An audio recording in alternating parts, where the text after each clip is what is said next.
ذرا سوچیں، جب تمام انبیاء اکرام علیہ السلام نے اپنی امت کو کسی ایک فتنے سے بار بار ڈرایا تو وہ کتنا بڑا فتنہ ہوگا، کتنا خطرناک ہوگا۔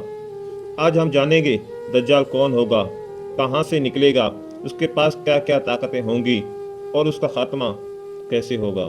آخر تک ضرور دیکھیے ویڈیو۔ دجال کا مطلب ہے سب سے بڑا دھوکے باز۔ وہ لوگوں کو حق کو باطل اور باطل کو حق بنا کر دکھائے گا۔ رسول کریم صلی اللہ تعالی وسلم نے فرمایا، وہ جوان ہوگا، طاقتور ہوگا، گھنے اور گھنگرو بال والا ہوگا۔ اس کی ایک آنکھ خراب ہوگی، ایسے جیسے پھولا ہوا انگور، اور اس کی پیشانی پر لکھا ہوگا کافر۔ ہر مومن اسے پڑھ لے گا، خواہ وہ پڑھا لکھا ہو یا نہ ہو۔ یہ اللہ تعالیٰ کی طرف سے مومنوں کے لیے نشانی ہوگی۔ لیکن حیران کن بات یہی ہے، اتنے وعدے نشانیوں کے باوجود لاکھوں لوگ اس کے دھوکے میں کیسے آ جائیں گے؟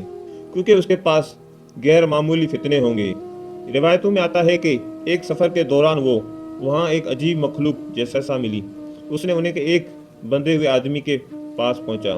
وہ شخص خود دجال تھا۔ وہ زنجیر میں بندھا ہوا تھا۔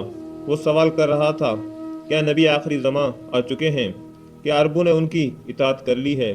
جب اسے بتایا جائے گا کہ نبی کریم صلی اللہ علیہ وسلم آ چکے ہیں تو اس نے کہا، وہ وقت قریب ہے جب مجھے نکلنے کی اجازت دی جائے گی۔ یعنی دجال اس وقت موجود ہے، لیکن اللہ تعالیٰ کے حکم سے رکا ہوا ہے۔ روایتوں میں آتا ہے کہ دجال مشرق کی طرف سے نکلے گا، خراسان کی زمین سے، اور پھر شام اور عراق کی درمیانی ظاہر ہوگا۔ اس کے ساتھ 70,000 لوگ ہوں گے اور وہ پوری دنیا میں پھیل جائیں گے۔ نبی کریم صلی اللہ علیہ وسلم نے فرمایا، دجال زمین پر ایسے دوڑے گا جیسے بارش کے بعد ہوا بادلوں کو اڑاتی ہے، یعنی بہت تیزی سے۔ آج کے دور میں انسان سوچتا ہے کہ یہ جدید ٹیکنالوجی کے ذریعے ہوگا۔ اللہ پاک بہتر جانتے ہیں۔ دجال کا اصل ہتھیار طاقت نہیں، دھوکہ ہوگا۔ وہ آسمان کو حکم دے گا، بارش برسنے لگے گی، زمین کو حکم دے گا، فصلیں اگ جائے گی۔ لوگ کہیں گے یہی تو رب ہے، اور جو انکار کرے گا وہ بھوک، قحط اور غریبی میں مبتلا ہو جائے گا۔ پھر وہ ایک آدمی کو قتل کرنے گا، اس کے 2 ٹکڑے کر دے گا اور پھر اسے زندہ کرے گا۔ لوگ یہ منظر دیکھ کر حیران رہ جائیں گے اور ایمان کھو بیٹھیں گے۔ اس کے پاس ایک جنت ہوگی اور ایک اور جہنم، لیکن حقیقت سے الٹ، جو جہنم دکھائی دے گی وہ دراصل جنت ہوگی، اور جو جنت دکھائی دے گی وہ جہنم ہوگی۔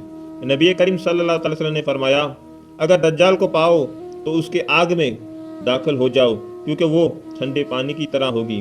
یہ فتنہ آنکھوں کا نہیں، ایمان کا امتحان ہوگا۔ ایک مومن نوجوان دجال کے سامنے کھڑا ہوگا۔ وہ دجال کو صاف کہے گا، تو ہی دجال ہے جس کی خبر نبی کریم صلی اللہ علیہ وسلم نے دی تھی۔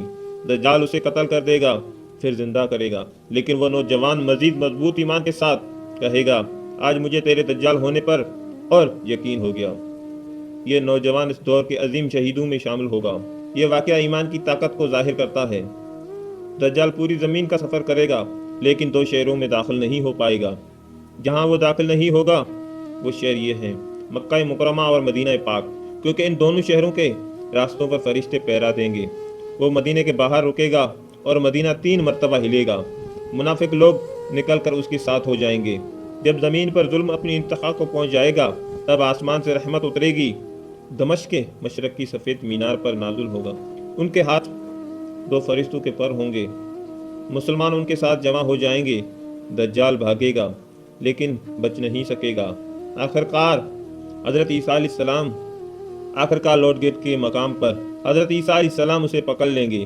جیسے ہی دجال حضرت عیسیٰ علیہ السلام کو دیکھے گا، نمک کی طرح پگھلنے لگے گا اور حضرت عیسیٰ علیہ السلام اسے قتل کر دیں گے۔ یوں زمین کا سب سے بڑا فتنہ ختم ہو جائے گا۔ نبی کریم صلی اللہ علیہ وسلم نے ہمیں اس فتنے سے بچنے کے طریقے بھی بتائے۔ نمبر 1، سورہ کہف کی پہلی اور آخری 10 آیتیں یاد کر لیں۔ نمبر 2، نماز میں دجال کے فتنے سے پناہ مانگیں۔ نمبر 3، ایمان پر مضبوطی اختیار کریں، کیونکہ دجال کا مقابلہ طاقت سے نہیں، ایمان سے ہوگا۔ اللہ پاک ہمیں دجال کے فتنوں سے محفوظ رکھے، آمین۔ یاد رکھیں، دجال کا فتنہ صرف آنے والا واقعہ نہیں، بلکہ ایمان کی آخری آزمائش ہے۔ جو حق پر قائم رہا وہی کامیاب ہو گیا۔ اگر آج کی ویڈیو آپ کو پسند آئی تو اس ویڈیو کو لائک اور شیئر کر دیجیے گا۔ چینل کو سبسکرائب بھی کر دیجیے گا تاکہ ایسی ہر نئی آنے والی ویڈیو کا نوٹیفیکیشن آپ تک پہنچتا رہے۔ اگلی ویڈیو تک کے دیجیے گا اجازت۔ اللہ نے کے بعد اپنا بہت سارا خیال رکھیے گا۔